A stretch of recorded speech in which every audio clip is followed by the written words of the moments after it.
اللہ دیکھ رہا ہے۔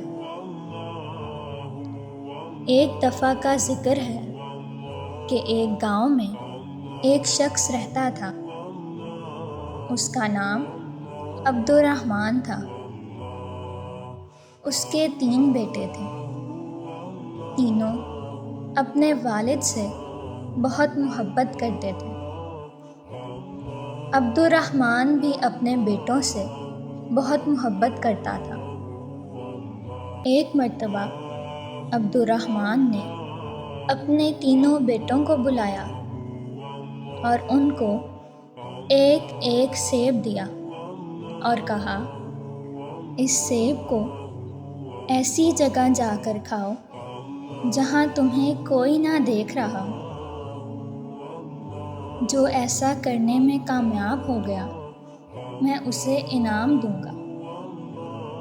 تینوں بیٹے والد کو اللہ حافظ کہہ کر اور ان سے دعا لے کر گھر سے نکل گئے۔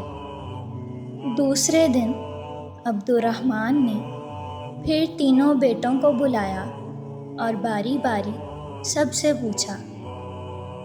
سب سے پہلے بڑے بیٹے عبداللہ سے پوچھا کہ کیا تم اس سیب کو ایسی جگہ کھانے میں کامیاب ہو گئے جہاں تمہیں کوئی نہ دیکھ رہا ہو؟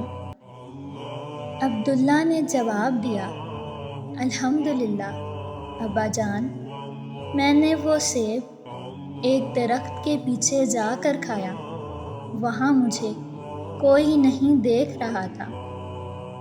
پھر عبد الرحمن نے اپنے دوسرے بیٹے یوسف سے پوچھا کہ تم بتاؤ تم نے کیا کیا؟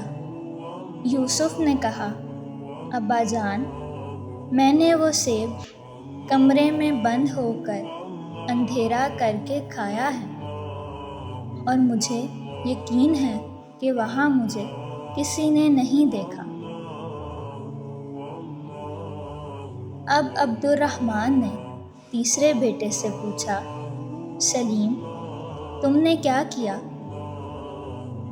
سلیم نے جواب دیا، ابا جان، میں نے کتاب اسماء الحسنی میں پڑھا ہے،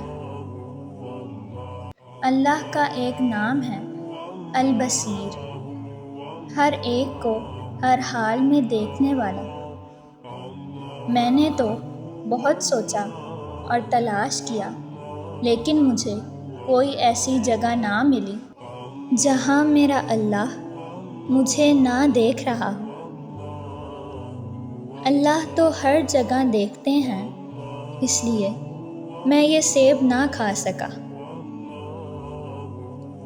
عبد الرحمن اپنے سب سے چھوٹے بیٹے کی عقل مندی پر بہت خوش ہوا اور اس کو انعام دیا۔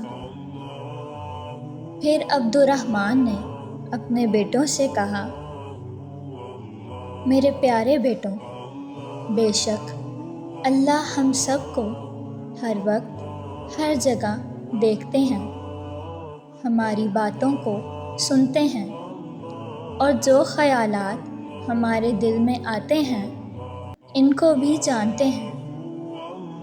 وہ علیم بذات صدور ہیں، یعنی دلوں کے چھپے ہوئے رازوں کو بھی جاننے والے۔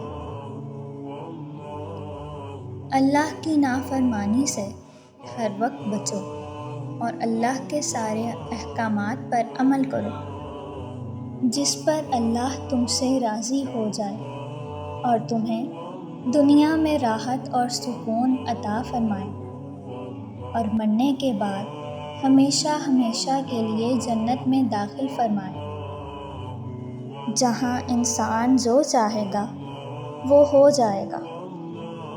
انسان کے دل میں جو چاہت ہوگی وہ پوری ہو جائے گی۔ جنت میں ہم ایک پرندہ دیکھیں گے، اس کے کھانے کا جو جی چاہے گا تو فوراً بن کر پلیٹ میں آ جائے گا، پھر اس کی ہڈیوں پر اللہ دوبارہ گوشت اور پر اگا دیں گے اور وہ اڑ جائے گا، تو وہاں جنت میں مزے ہی مزے ہوں گے۔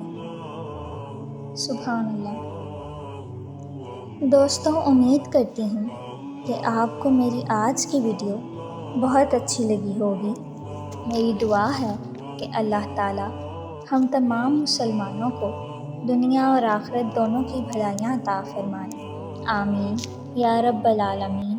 مزید اسی طرح کی ویڈیوز کے لیے میرے چینل اسلامک ٹیچ کو سبسکرائب لازمی کریں۔